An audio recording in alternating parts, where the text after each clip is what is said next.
Señoras y señores, bienvenidos al canal de podcast de la Fundación Rafael del Pino.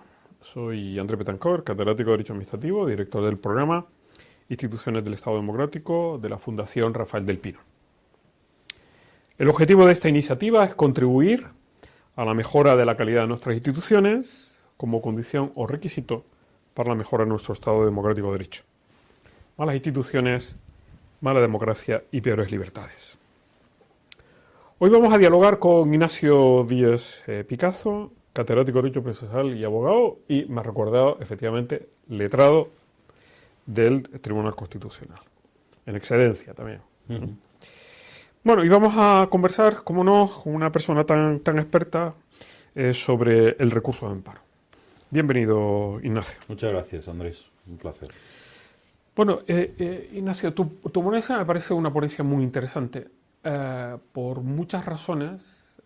Yo creo que esa combinación entre la reflexión dogmática y con una experiencia que se nota que tienes, la hace particularmente interesante, brillante en lo que se refiere a la reflexión sobre el recurso de amparo, pero en un contexto también muy determinado. Y me gustaría comenzar por el contexto.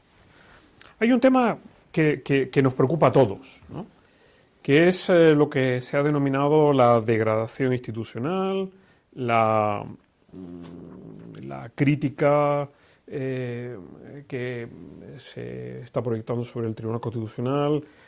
Se habla incluso de regeneración, de la deriva del Tribunal Constitucional. Yo creo que ese es el contexto imprescindible sobre el que algo tenemos que decir, ¿no? Algo que tenemos que decir. Hombre, yo en principio en la ponencia que defiendo hoy, lo que vengo a decir es que mis reflexiones están hechas para un tiempo distinto. Es decir, que para este Tribunal Constitucional me parece que son, si no inútiles, son irrelevantes. Empiezo por eso diciendo que creo que es que el Tribunal Constitucional no ha sido siempre el mismo, que muta, en una expresión de Pedro Cruz, ¿no? Que comparar al Tribunal Constitucional del 2025 con el de 1980-85, pues encontraría uno muchos aspectos formales idénticos, pero en la chicha son, digamos, instituciones que, desde el punto de vista institucional, ¿no? Desde el punto de vista jurídico, son realidades completamente distintas. Y por lo tanto, que ha habido una degradación, no tengo ni la más mínima duda, vamos, y no me cuesta afirmarlo.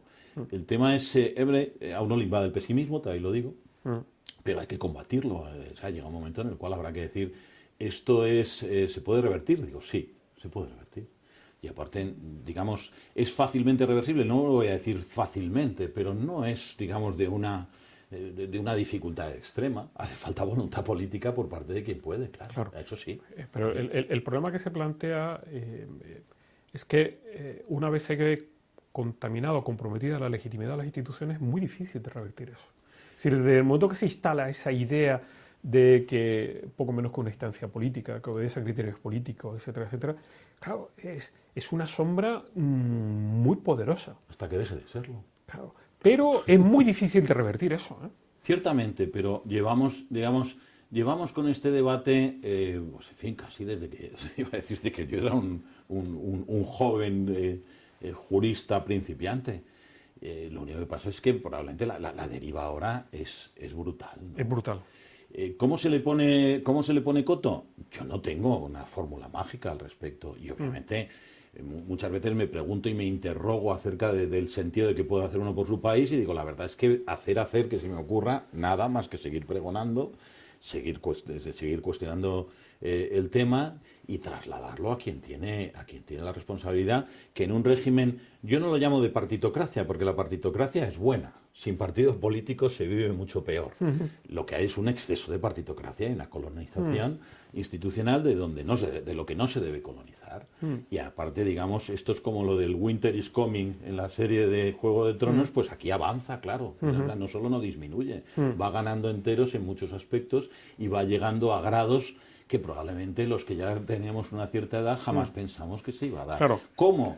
Yo no tengo esa receta, pero hay que seguir intentándolo, sencillamente porque creo que hay actos de voluntad política que podrían cambiar esto de un día para otro. ¿Y no te parece también que hay un componente Y eso se conecta con una preocupación compartida respecto a las instituciones, es decir, la comprensión de que hay una serie de reglas incluso no escritas respecto a las cuales no deberían incumplirse en relación con la selección de magistrados, con el ejercicio de la función, etcétera, etcétera, y que si existiese realmente esa cultura participada o compartida por todos respecto de que hay que respetar las instituciones, probablemente no habría que cambiar nada. No puedo estar más de acuerdo contigo, Andrés. Mira, tu tocayo, Andrés de la Oliva, que es mi maestro, me decía ver hace mucho tiempo, y lo decía en serio, ¿no? En algún momento, hablando de la independencia judicial, que este es un concepto que muchos miembros de la clase política sencillamente no lo entienden. No lo entienden. Y yo me resistía, digo, esto lo entiende un estudiante de segundo de Derecho. No, digamos, la costumbre consistente en que forman parte de aparatos políticos donde la jerarquía predomina hace que el entendimiento consistente en que hay ámbitos en los cuales se trata justamente de lo contrario, de que ni el más modesto juez de primera instancia o instrucción de este país reciba nunca jamás instrucciones de nadie en lo que es su labor estricta de juzgar, no lo entienden. Entonces probablemente, pero si no lo entienden, habrá que hacer pedagogía. Exacto. Yo creo que la fase en la que hemos llegado es que entenderse se entiende, pero no se está dispuesto a omitir las consecuencias. Absolutamente. No se está dispuesto a omitir las consecuencias. Es más, se ha llegado a una determinada fase en donde no es necesario ni impartir instrucciones. Yo creo que eso lo comentaba con mucha gracia en una de las sesiones Antonio, ¿no? Nuestro amigo Antonio Jiménez Blanco, donde ya hemos llegado a la fase donde no es necesario ni decirlo. Lo que pasa es que junto al tema institucional yo le he dado unas cuantas vueltas a lo siguiente, que yo creo que también lo hemos hablado en algunas otras ocasiones. Junto a los correctos diseños institucionales y a un buen diseño de pesos y contrapesos, que en eso consiste un Estado de Derecho y una democracia, y por lo tanto, digamos, en función de las coordenadas de tiempo y lugar, unas cosas funcionan y dejan de funcionar, están los factores personales. Sin duda. Es decir, las instituciones, sobre todo las instituciones que no son numerosísimas, se componen de seres humanos. Y los seres humanos son de un determinado tipo. Y a mí me gusta pregonar que la independencia, aparte de ser una regla y de ser una garantía, y de tener además, digamos, sus formas de intentar protegerla, es un rasgo del carácter. Y al cabo de los años uno se da cuenta de que hay personas que la tienen y personas que no la tienen, Andrés. Punto, pelota. Y esto se conecta, con lo que tú, ya entrando en materia respecto al recurso de amparo, las extralimitaciones. El que se llegue a cuestionar incluso, como tú bien señalas en tu ponencia, el que hablemos de una justicia constitucional de la libertad, ¿no? Es decir, tú hablas de los dos temas, porque en el fondo una opera como causa respecto de la otra, ¿no?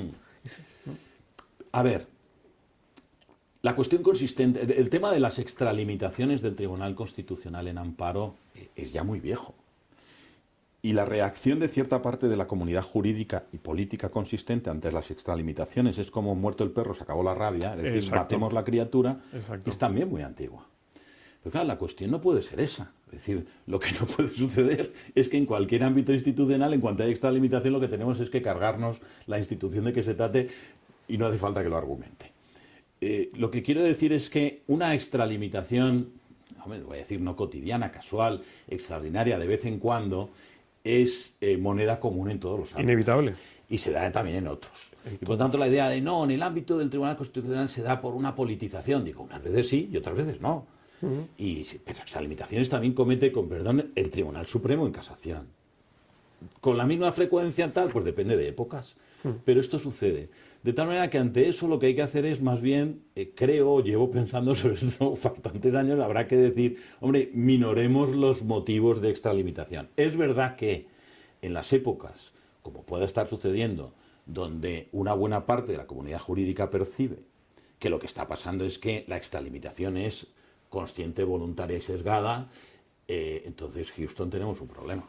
Porque eso no tiene solución, sencillamente, más que, digamos, el decir alto y claro que está sucediendo. Claro, ahí volvemos otra vez al factor personal, la deslealtad, ¿no?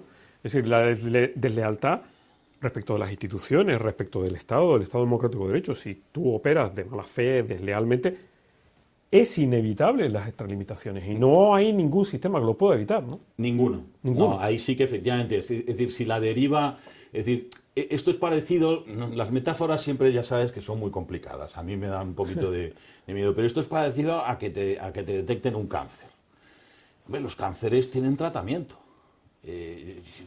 tienen, y bueno, y cada vez más avanzamos en positivos tratamientos de todo tipo de cánceres. Pero es verdad que hay metástasis. Y hay casos en los cuales, pues bueno, la metástasis ya es imparable y con perdón, el enfermo se muere. Sí. Yo si estamos en el terreno de, digamos, del cáncer todavía detenible o en el terreno de la metástasis, pues no quiero hacer apuestas. Ahí ya me parece que le debo poner límites Claro, a la metáfora. eso se une con otro ámbito, digamos, de conflicto y a lo mejor, tal vez, y que lo apuntas tú como una posible extralimitación, el tema de la cuestión prejudicial ante el Tribunal de Justicia.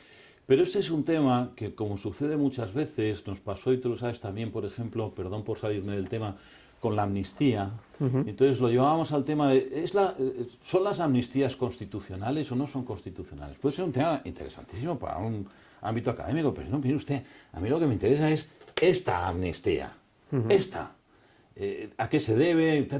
Esta es la que me importa, porque a mí hacer, digamos, una especie de gran entelequia sobre tal me parece interesante. Y lo mismo me pasa con las cuestiones prejudiciales. Que cabe hipotéticamente no, que cabe realmente que un tribunal ordinario, frente a una sentencia de amparo que le anula una decisión y tiene que volver a dictar la decisión de acuerdo con lo que es la doctrina que se ha establecido, plantee cuestión prejudicial, pues es que no tiene ninguna discusión. O sea, es que no da lugar a un debate, sencillamente porque el Tribunal de Justicia lo ha dicho varias veces. Como digo en la ponencia, Roma locuta, causa finita. Hemos acabado. La cuestión no es esa. La cuestión será que tendremos que de nuevo sacar la lupa y ver caso por caso en qué sentido eso es verdad y sobre todo no ser tan naif como para pensar que del mismo modo que pueda existir una desvinculación del Tribunal Constitucional respecto de criterios de derecho europeo, el Tribunal Ordinario también está utilizando eso como vía de escape. Por lo tanto, hay que saber analizar. Y eso tiene que ser un análisis casuístico. Y entiendo que pueda la coyuntura invitar a felicitarnos pero yo debo poner digamos, una señal de alarma, por lo menos de cuidado, a ver dónde nos lleva esto, ¿no? Hay otro tema que me parece muy interesante, es, uno, hablas razonablemente del Tribunal Constitucional como un tribunal ejerciente de una jurisdicción constitucional de protección de la libertad, que sin embargo inadmite el 99% de los recursos de amparo que tiene como finalidad precisamente la protección de la libertad. ¿En qué se queda todo esto, no? Bueno, yo ahí tengo a ver, yo entiendo que el tribunal, un tribunal de 12 magistrados, que a su vez actúa en dos salas de 6 magistrados, asuntos de los cuales se pueda ocupar profundamente y con detenimiento son X, no son muchos. Y esto hay que decírselo a la opinión pública. Es decir, oiga, mire usted, si usted quiere tener un tribunal así, pues debe usted partir de la base de que el número de asuntos de los que se puede ocupar con detenimiento, digamos, para hacer sentencias bien redactadas, bien deliberadas, son pocas. Y por lo tanto, ahí entramos en un grandísimo debate de sistemas de admisión. Yo siempre he pensado que eso no es incompatible, en mi experiencia además, en lo que yo viví hace ya muchísimos años, eso sí, con que si hay un buen control de precedentes, uno pueda seguir haciendo, digamos, sentencias breves donde siga tutelando a los ciudadanos respecto de sus quejas constitucionales. O sea, que no es incompatible una cosa con la otra. Exacto. Y por lo tanto que eso se podría hacer. No estoy diciendo, porque es verdad que luego hay, digamos, muchos colegas míos abogados que obviamente intentan, aunque solo sea por intentarlo, como he dicho yo algunas veces dando consejos sobre estos temas, efectivamente si no compras el décimo la lotería no te toca. No te toca. Por lo tanto, no sé si es legítimo o no, pero hombre, que también existe, digamos, una utilización indebida de la vía del amparo es indudable, claro. Exacto. Bueno, estamos llegando al fin, quedan muchas cuestiones pendientes. Yo creo que la reflexión que planteas es una reflexión que, por un lado, eres partidario de la ampliación del amparo, por ejemplo, a las leyes, por ejemplo. Sí. Eres también partidario de que habría que precisar o matizar o desarrollar algunos de las reglas, principios, etcétera, etcétera. Y hay otro tema que es fundamental, y es que es también a mí algo que no me cabe en la cabeza. ¿Por qué razón tienen que ser las sentencias tan largas? Bueno, no hay ninguna. No hay ninguna. De hecho, si quieres termino con una anécdota. Sí. Era yo letrado del Tribunal Constitucional hace ya 30 y tantos años y un buen número de letrados tratábamos de trasladar a los magistrados de entonces que se podían hacer lo que mi buen y querido amigo Ignacio Borrajo llamaba las sentencias largas y cortas. Y pues se podían hacer, digamos, sentencias muy cortas. Porque si son meramente reiterativas en asuntos muy nítidos, donde ya se ha dicho lo que se tenía que decir, podían ser sentencias de, pues, ya en los fundamentos jurídicos, de una página. Ya está. De una sencilla página. Es decir, oiga, viene usted, pues sí, a este señor se la causa de indefensión porque se extravió el escrito de comparecencia.